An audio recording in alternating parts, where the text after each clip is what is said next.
He said it like it was nothing. Dad's not comfortable with you being there, Mom. I nearly dropped the mixing bowl. The eggs were still beating. My hand kept moving. But something inside me stopped. Before I tell you how I vanished from my own son's wedding, drop your city in the comments and tell me, do mothers deserve a seat at the table? I had just finished folding the cloth napkins Jenna picked out, ivory with tiny green embroidery. I was making the lemon poppy seed muffins David used to love as a boy. They were for the rehearsal brunch, my contribution. My way of being part of his big day. The sun filtered through the kitchen blinds, painting little squares of light across the floor. I remember the smell of citrus and sugar and something clean like fresh linen. I was at peace in that moment, almost proud. Then the phone rang.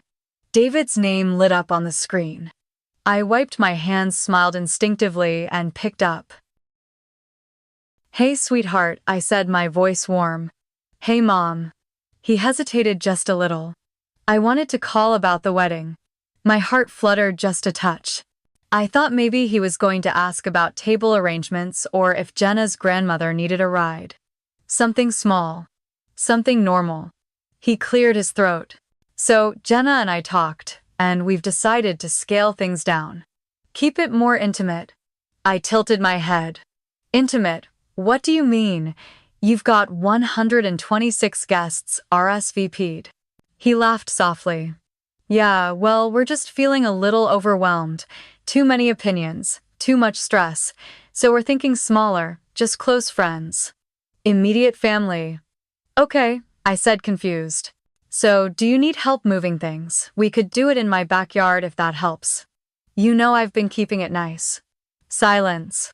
Then a pause too long to be casual. "Actually," he said, "we're still keeping the venue. That's sort of Jenna's dream spot." I blinked. "Then what's changing?" Another pause. I could feel something coiling in my stomach. The kind of tension that whispers before it screams. "Dad doesn't feel great about you being there." I stood there, spatula still in hand, while the mixer kept spinning. The sound became unbearable. Mechanical. Loud. Empty. "I'm sorry," I asked, quieter now. He spoke faster, like trying to outrun what he was about to say. "It's just, he feels uncomfortable. And we thought, maybe it's better if what I said." Not angry. Not yet. Just stunned. "If you sat this one out." I turned off the mixer. The silence that followed wasn't peaceful. It rang in my ears. Sharp and strange, like the kind of silence that only comes after someone walks out and slams the door behind them. "You want me not to come," I said slowly. "No," he rushed in. "It's not that we don't want you. It's just, you know how Dad is. He's trying to reconnect, and the wedding's already emotional and—" I didn't speak. I let the words hang. "Like a wet dishcloth no one wants to touch. You've been so involved already," he added. "You've done so much. We're really grateful. It's just maybe this one part, maybe giving Dad this will help mend things." There it was. Framed in soft language. Disguised as fairness. Give your seat away. Give your presence away. For someone who walked out 10 years ago. I looked at the RSVP spreadsheet still open on my laptop at the far end of the counter. My name was on it, +1. Table 4. Jenna's mother had even called to ask if I had any song requests for the dinner playlist. I'd paid the deposit on the venue. I'd sat with Jenna picking floral combinations and colors that wouldn't clash with spring light. I bought the ivory napkins she liked. But I wasn't even allowed to stand in the back row. "I see," I said. David didn't respond. I could hear the wind outside shift, a faint creak in the old kitchen window. He hesitated again. "We didn't want to hurt you." The strange thing is, he sounded like he meant it. That's what stung the most. Because sometimes betrayal doesn't come with cruelty. Sometimes it's dressed in awkward pauses and soft explanations. I cleared my throat and said, "Well, that's a choice." "Mom, I need to take the muffins out of the oven," I said quietly. "Thanks for letting me know." And I hung up. Not out of anger. But because I didn't trust myself to keep sounding calm, I opened the oven and pulled out the tray. The muffins had browned just right on top, golden with little flecks of poppy seed. They smelled like lemon and home and memory. I placed them on the cooling rack. And I didn't cry. I didn't yell. I just stood there looking at them. Those muffins were for a celebration I was no longer welcome at. I didn't throw the muffins away. I wrapped them carefully in parchment, placed them in a white bakery box I'd saved for the brunch, and set them on the counter. I tied the twine around it twice the way Jenna liked. A quiet habit already built into my hands. Then I sat down with my coffee. Lukewarm now. Bitter. The RSVP sheet was still open on my laptop. I looked at the list of guests, scanning down until I saw my name. Claire Bennett. Table 4. I hovered the mouse over it. Then, without thinking much, I clicked Remove Guest. The name disappeared. No fireworks, no warning. Just gone. The same way I'd apparently become invisible. It's a funny thing watching your own name vanish from something you helped build. I closed the laptop gently, like tucking a child into bed. Then I wiped the counter, placed the now useless brunch checklist into the trash, and folded the apron over the back of the kitchen chair. Outside, a squirrel darted across the porch rail. The kind of small motion you only notice when your world has suddenly stopped. I stood at the window and watched it for longer than I needed to. Because the truth is, when someone you raised erases you with a sentence, there's no script for what comes next. You just keep breathing. Keep folding napkins. Keep pulling muffins from the oven, even if no one shows up to eat them. That afternoon, I didn't tell anyone what had happened. Not Noah. Not my sister. Not even Jenna. Sometimes the deepest wounds deserve the quietest spaces. And if David had decided my presence was inconvenient, then maybe, just maybe, he needed to feel my absence. Because I wasn't forgotten, I was removed. Deliberately. And in that moment, something small inside me hardened, not in bitterness, but in clarity. If your son erased you for someone who left him, would you still show up with a gift? Have you ever been pushed out of your own family's milestones? Comment below, fight back, or walk away. He was only 5 when Blair walked out. No goodbye, no warning. Just his little backpack in the hallway and silence. Before we get into the past, let me ask, would you raise children alone and still be called too much years later? It was spring of 2015. The early kind of spring in Colorado where the snow still lingers on your porch, but the grocery store starts selling tulips anyway. The house we lived in then wasn't much. 2 bedrooms, beige carpet, a heater that rattled like it had secrets. But it was enough. I was working afternoons at the middle school front office and doing grading from home at night. David was 15. Tall for his age. Moody in ways I thought were normal. And Noah, my youngest, was 11. Quiet, bookish. Always watching.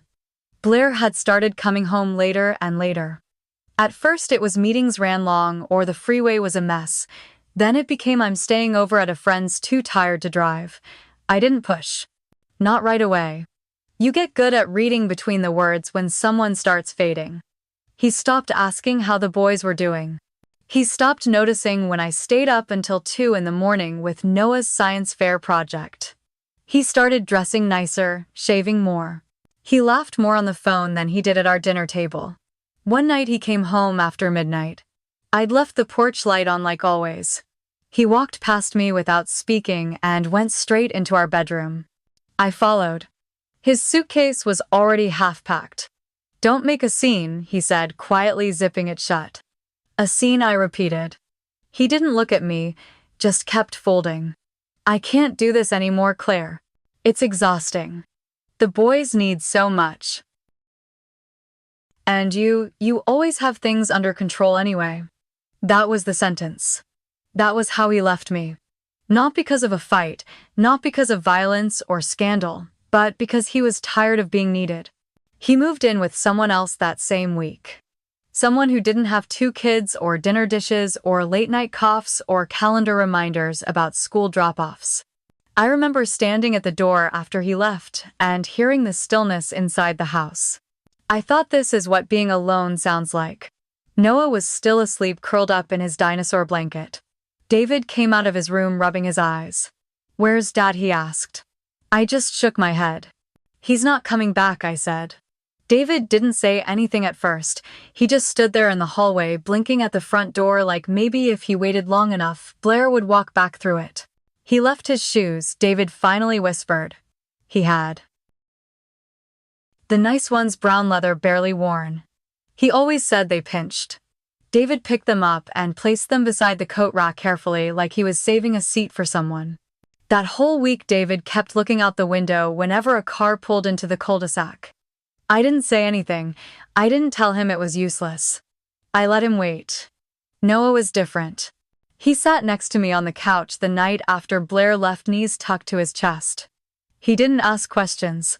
He just said, "We don't need him." I looked at my 11-year-old son and realized he'd already built his armor. "He's still your dad," I murmured half to myself. Noah shook his head. "You're the one who makes things work." I didn't cry. I didn't hug him dramatically. I just placed my hand on his back and kept it there. Sometimes you comfort your children not with words, but with weight. With presence. The next few weeks moved like molasses. Slow. Sticky. The kind of slow that makes you tired in your bones. I filed for custody the following Monday. No lawyers. No court drama. Blair didn't contest anything. He didn't want the house. Didn't want the schedule. Didn't ask for weekends or holidays. He signed the forms and mailed them back in a manila envelope. The judge barely looked up. "Sole custody to the mother," she said, stamping the paper. I carried the folder out of the courthouse and sat in my car for 20 minutes before I could drive.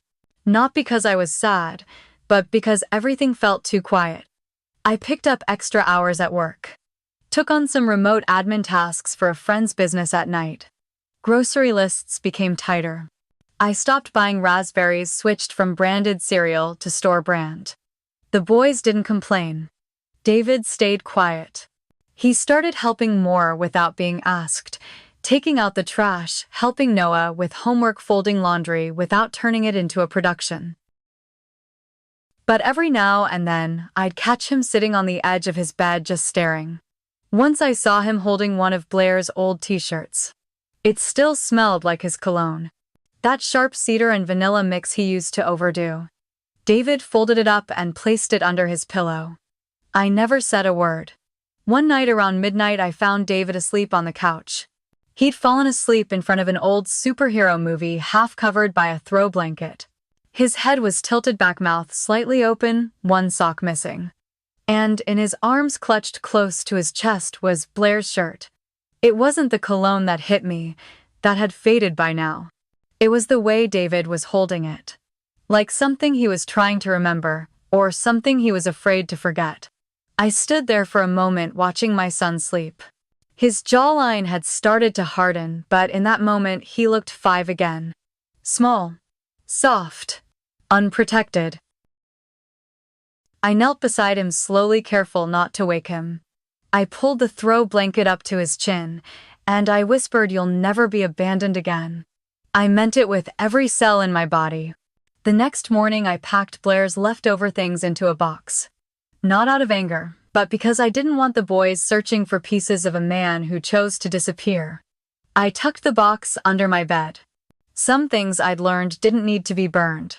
They just needed to be quietly put away.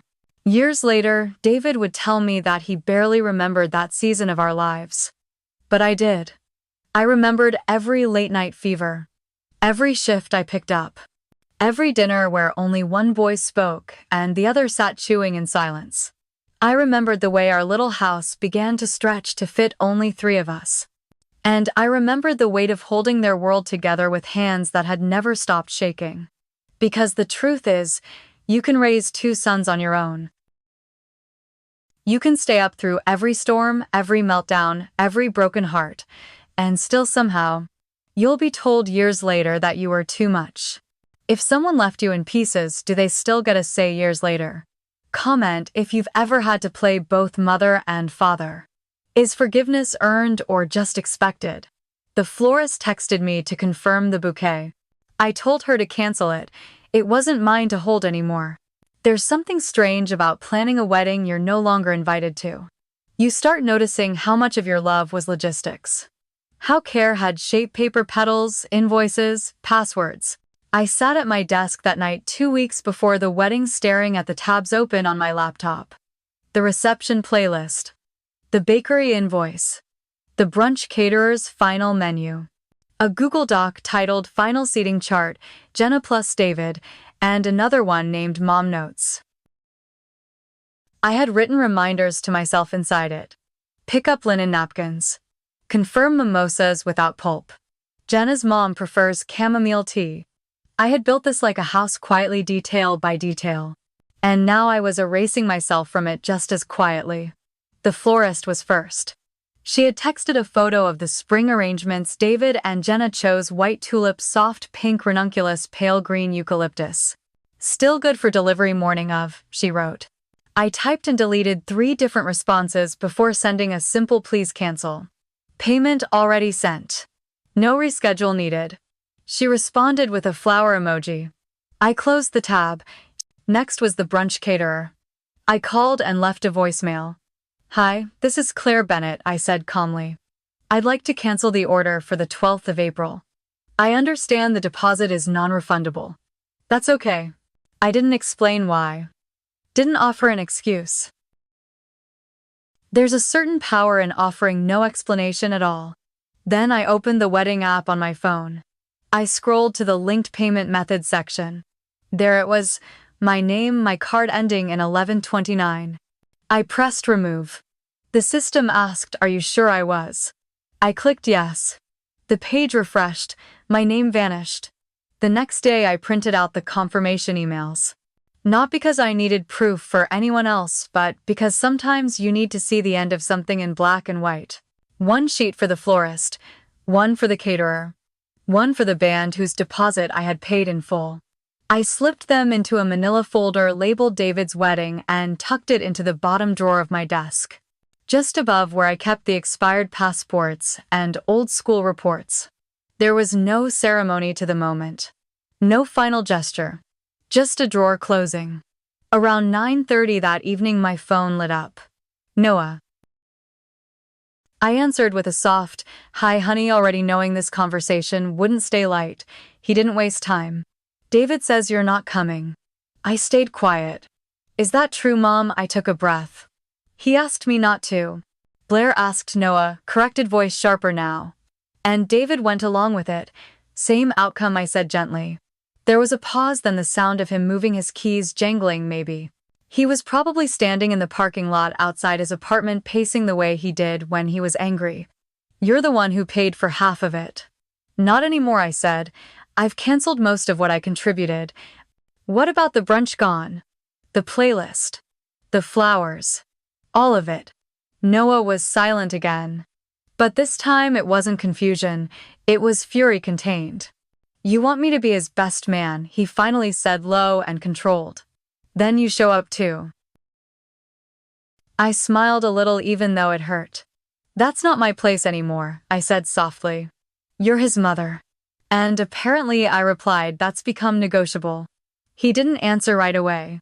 Then quieter he asked, "Does Jenna know?" "I don't think so," I said. "She sent me a picture of her dress last week. Told me she was excited to dance with me at the reception." Noah exhaled long and hard. "This is garbage." "I know. I don't want to stand up there beside him if you're not in the room. I appreciate that, but it's still your choice, sweetheart." Just like this was his. After I hung up with Noah, I sat still for a long time. The house made its usual nighttime noises, the hum of the fridge, the occasional settling creak from the roof, the tick of the kitchen clock. I opened my laptop one more time. The wedding site was still active. I clicked the RSVP tab. There it was. My name. Claire Bennett. Guest of honor, according to Jenna's original input. Assigned to table 4 next to her aunt and 2 old family friends I'd never met. I hovered over the edit button. A part of me hesitated not because I had doubts, but because of how final it felt. Not being invited was one thing, choosing to disappear was another, but maybe disappearing wasn't weakness. Maybe it was the only act of dignity left. I clicked at it. The page loaded. Next to my name was a simple toggle. Attending, I clicked number. The screen asked if I was sure. I didn't answer it. I just pressed submit. My name faded into gray. I closed the laptop without a sound. There was no alert, no email sent, no message to the couple. Just a quiet shift in digital space, as if I'd never been meant to sit at that table anyway. I turned off the light, poured myself a cup of chamomile, and sat by the window sipping slowly, watching the branches of the elm tree shift in the dark. If they noticed I was gone, if anyone noticed at all, it would be too late to rearrange the seats. Too late to explain. Too late to pretend. They had already practiced a version of the wedding that didn't include me. I had simply accepted the role they handed me, the one who paid, supported, planned, then vanished. If you funded their dreams, do you still owe them your silence? Would you cancel the wedding or let them erase you quietly? Tell me what you'd do if this were your child. I didn't send a warning. I didn't raise my voice. I just made the calls. Before I tell you what I did next, tell me this. Have you ever withdrawn your love without saying a single word? It was 1 week before the wedding. My bedroom light was the only thing still on in the house. The overhead fixture was too harsh, so I used the old desk lamp by my nightstand. It cast a warm circle on the stack of papers in front of me: vendor contracts, delivery schedules, catering confirmations. Behind me, the corkboard I'd pinned above the dresser still had pieces of their wedding vision swatches of sage green, a printed photo of the reception hall with spring lights scribbled in the margin, a magazine clipping of a tiered lemon cake. I stared at it for a while, then turned back to the folder on my lap. I flipped to the venue contract. I'd paid for it months ago. Full deposit. Balance due in 3 days. The clause was clear: cancellations less than 10 days out would forfeit half the amount. No exceptions. I picked up my phone and dialed the number printed at the top of the page. "Hi, this is Claire Bennett," I said when the receptionist answered. "I'm calling to release the reservation for the 12th of April. She paused. "The wedding for David Bennett and Jenna Clark." "That's right. Can I ask, are you authorized to cancel this booking?" "I made the reservation," I said, "and I paid for it." Another pause, longer this time. "Then I'll notify the manager. Would you like a confirmation sent by email?" "Yes," I said. "No need to call anyone else. Just mark it canceled on your end." She hesitated, maybe unsure whether to push further. But she didn't. "Understood. I'll send the cancellation email shortly." "Thank you," I replied and hung up. I sat for a moment, phone still in my hand. No shaking. No second guessing. Just quiet. I opened my laptop and brought up the folder labeled Wedding Final. The florist had already been canceled. So had the brunch. Now it was time for the band. They had a live saxophonist, Jenna's special request. I had booked them 6 months ago. Sent the deposit. Told them to hold a spot through dinner and the first dance. I typed the email carefully. Subject: cancellation for the 12th of April. Claire Bennett. The message was short. Polite. I didn't ask for a refund. Just wished them a lovely spring season. Then I hit send. The caterer was next. Their email had arrived that morning, full of exclamation marks and phrases like "We're so excited and your menu is looking beautiful." I opened their message, reread it once, and clicked reply. "Thank you for everything I wrote. Please cancel the order for the 12th of April. I understand the deposit is non-refundable." I signed it simply, Claire Bennett. No signature block. No mother of the groom. Just Claire. Then I opened the spreadsheet. Claire's notes. Wedding finalized, rows and rows of tasks, payments tracked, color-coded status bars, vendor contact numbers, timelines. I had built this document like scaffolding. Every inch of their day organized in cells and formulas. There were notes I'd left myself months ago. Don't forget Jenna's aunt is allergic to citrus. Bring a Tide pen for emergency stains. Print Val's backup just in case. I hovered over the document title. Clicked the 3 dots. And selected delete. A warning popped up. Are you sure you want to remove this file? This action cannot be undone. I clicked yes. The screen blinked. And just like that, it was gone. No one else had access to it. I had kept it private. They wouldn't notice its absence until the first time something slipped, and by then there would be no backup. My phone buzzed just as I closed the laptop. It was a missed call from Jenna's mother. No voicemail. Just the call. She must have noticed something, an invoice flagged unpaid maybe. Or the venue coordinator trying to confirm details and finding none. I stared at the screen, then turned the phone face down. A few minutes later, a text from Noah appeared. Noah, I told David you were out. He didn't say a word. I stared at those words for a long time. He didn't say a word. Not why not, she shouldn't. Not even.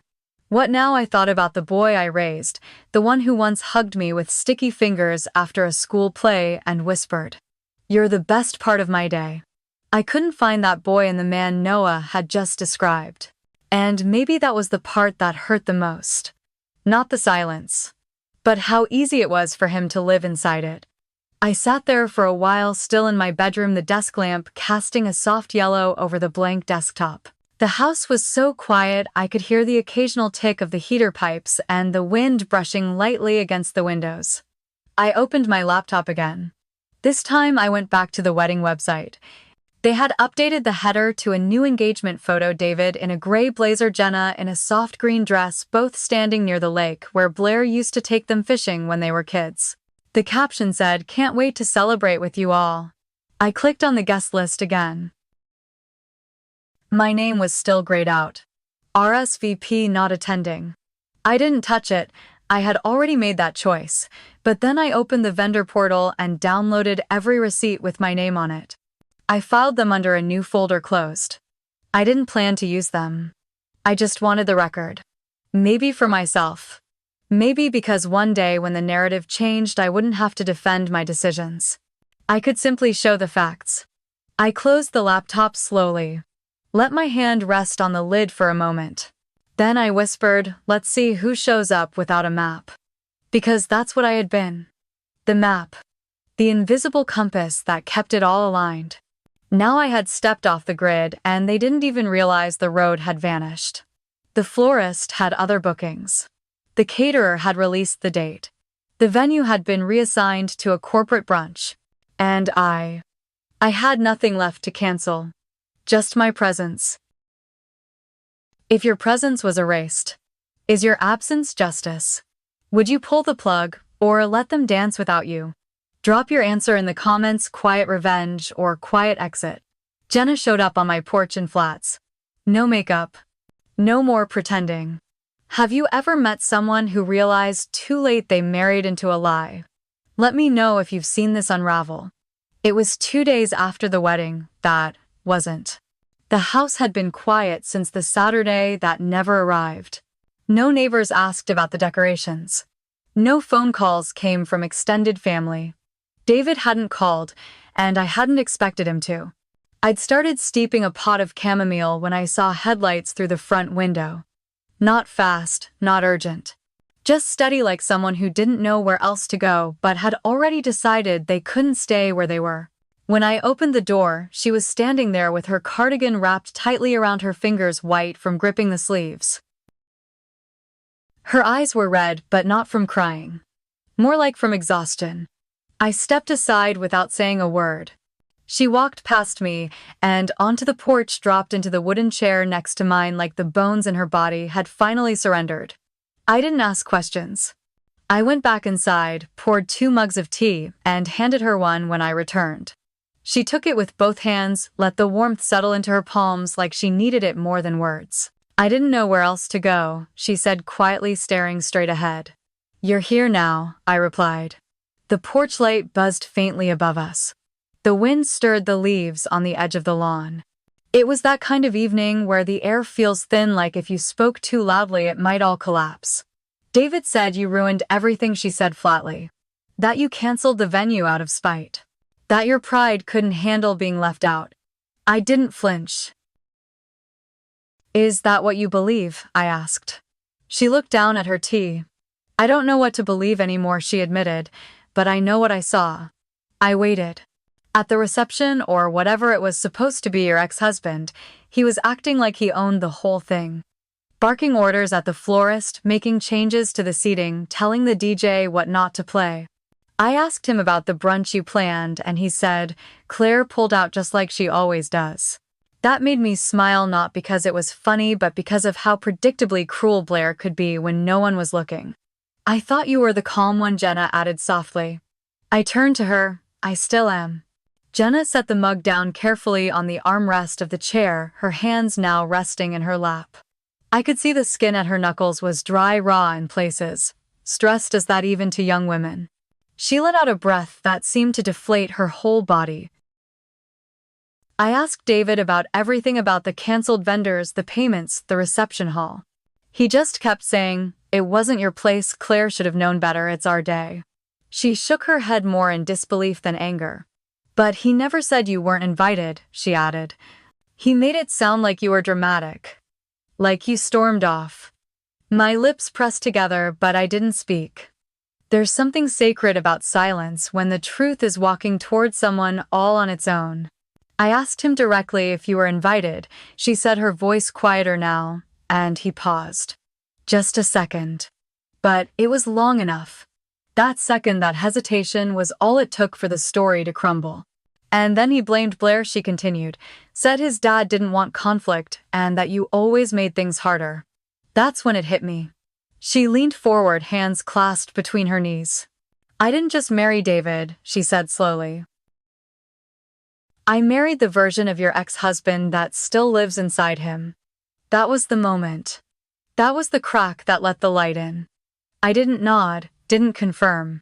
I just looked at her and let her say it out loud. I thought David was overwhelmed, she went on. But now I realize he was just following a script Blair wrote for him years ago. She paused. At the reception, Blair said something to me. I don't even think he meant it to be cruel, it was just him. Jenna looked over at me. He said, this is already better than what I got. You should be grateful. The words hung between us, sharp and sour. I saw her swallow hard, then blink rapidly, like she was forcing herself not to cry. I didn't know how to respond. I just stood there. I know the feeling, I said. We sat in silence for a moment. The kind of silence that doesn't ache, it just settles. Jenna straightened up, wiping at her eyes without letting a single tear fall. I moved out this morning, she said. I turned to look at her. Not surprised, but still, something inside me quieted further. I packed a bag and told David I needed space. He didn't stop me. Just asked where I was going. She shook her head, let out a hollow laugh. I think he thought I'd cool off and come back by the weekend. But I'm not cooling off. I'm seeing it all too clearly now. She stood, then bent to pick up the mug she hadn't finished. You know, she added, I kept asking myself what changed, but maybe nothing did. Maybe I just stopped making excuses. I stood too and opened the door behind us, but she didn't step inside. She walked toward the steps, then paused. I left something, she said. She turned and placed a small folded note on the porch chair. Her handwriting on the outside read simply, for you. She didn't wait for me to read it, just looked at me and said, thank you. For not making me feel crazy. Then she walked down the steps and into the night cardigan, wrapped tight, her flats barely making a sound on the concrete. I stood there a long time after she left, the porch light flickering gently above me, the breeze tugging at the edge of the cushion she had just sat on. When I finally picked up the note, I didn't open it. Not yet. There are some words that don't need to be read immediately. Some truths don't come as confrontation. They arrive as recognition. And maybe what Jenna had seen finally truly wasn't just who David had become, but who she didn't want to be next to when the next decision was made. If you saw someone repeat your heartbreak, would you try to save them? If you were Jenna, would you walk away this early or try to fix what's already cracked? He said, I want to talk. But I've stopped waiting for men to explain themselves. Before I tell you what I said to my son, ask yourself, do all children deserve forgiveness no matter what they erase? The voicemail came on a Tuesday morning. I was standing in the front yard planting mums along the edge of the porch, deep, orange, yellow, the kind that bloom like they're making one last statement before the frost. The phone buzzed in my jacket pocket. I wiped my hands on a rag and answered too late. His voice filtered through the speaker when I played it back. Hi, Mom. I know things got messy. I'd like to talk. Maybe we could clear the air. Let me know when's good for you. The tone was soft, practiced. Like someone trying on a voice he thought I'd still recognize. But I didn't. I stood there, thumb hovering over the screen. Then I deleted the message. No reply, no call back, just silence. That afternoon I made tea. Not because I needed it, but because the house was too quiet without something steeping on the stove. I dropped a cinnamon stick into the mug, stirred slowly. Outside, the sun folded low over the lawn. The kind of golden slant that only happens in October when the air is crisp enough to make you reach for a sweater but the light still pretends it's summer. The lavender pot was still by the porch steps, unplanted since spring. I'd meant to dig a place for it near the hydrangeas. I kept saying I'd do it after the wedding, but the wedding never came, and the plant kept waiting. I sipped my tea and leaned back in the porch chair. A few sparrows bounced across the grass picking at seeds. The leaves crunched softly under their feet. Then I heard the screen door creak open behind me. Noah. He didn't say much, just held up a brown paper bag and gave me a quiet nod. Still warm, he said. Got there before the lunch rush. I smiled. Cinnamon. He sat beside me on the porch bench. You think I'd bring you the plain ones? We sat in easy silence, breaking the donuts in half and passing them back and forth without ceremony. The sugar left fine dust on our fingers, and neither of us reached for a napkin. Jenna sent a photo this morning, Noah said, eventually chewing slowly. Her new place. Little balcony, string lights, a view of the mountains. I nodded. She looked okay. He paused, smiled like someone who chose herself. I smiled at that. Not out of pride, just something softer. Relief, maybe. Noah leaned back, stretched his legs. She wanted me to tell you thank you, he added. Said you gave her more clarity in one evening than she got from David in 6 years. I didn't answer. Just tucked that away quietly. The wind shifted a little, and I could smell the leaves on the ground starting to sweeten as they broke down, earth and sun, and something fading but not quite gone. We didn't speak about David. He didn't ask about the voicemail. I didn't bring it up. That was the thing about Noah.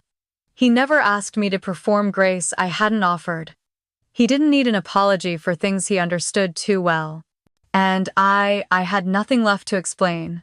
Later that evening, after Noah left and the sun dipped fully behind the cottonwoods, I sat on the edge of the porch with my phone in hand. I hadn't planned to respond. But silence too can become a statement louder than intended. And I wanted to choose my words not as a door cracked open, but as one quietly, fully closed. I opened a new message. Typed slowly. I raised you. But I won't rebuild what you chose to burn. No punctuation. No greeting. No sign-off. Just the truth. I hovered a moment. Then pressed send.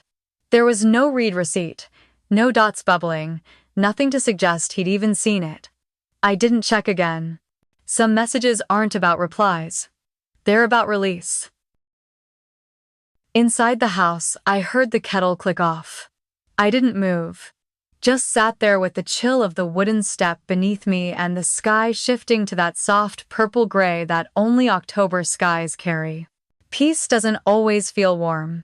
Sometimes it feels like letting go of something you carried too long, so long you'd forgotten it wasn't meant to be permanent. The next morning, I planted the lavender. I dug the soil with my hands, not bothering with gloves. The roots had grown tight in the pot, coiled and waiting like they'd been holding their breath all season. I loosened them gently, placed the plant into the earth, pressed the dirt around it. Then I stood back. The air was sharp, but not biting. A few yellow leaves floated down, quiet as breath. The neighborhood was still, the kind of still that only comes after a storm no one admits happened. Inside, my phone buzzed once. An email. From Simon. "She hasn't changed," he wrote. "She just needs an audience." I didn't reply. I didn't need to. Some truths don't require a stage. They just settle like roots in soil, quiet and deep. Later that afternoon, Noah dropped off a new garden spade. Said nothing. Just left it by the porch with a note that read, "For next spring."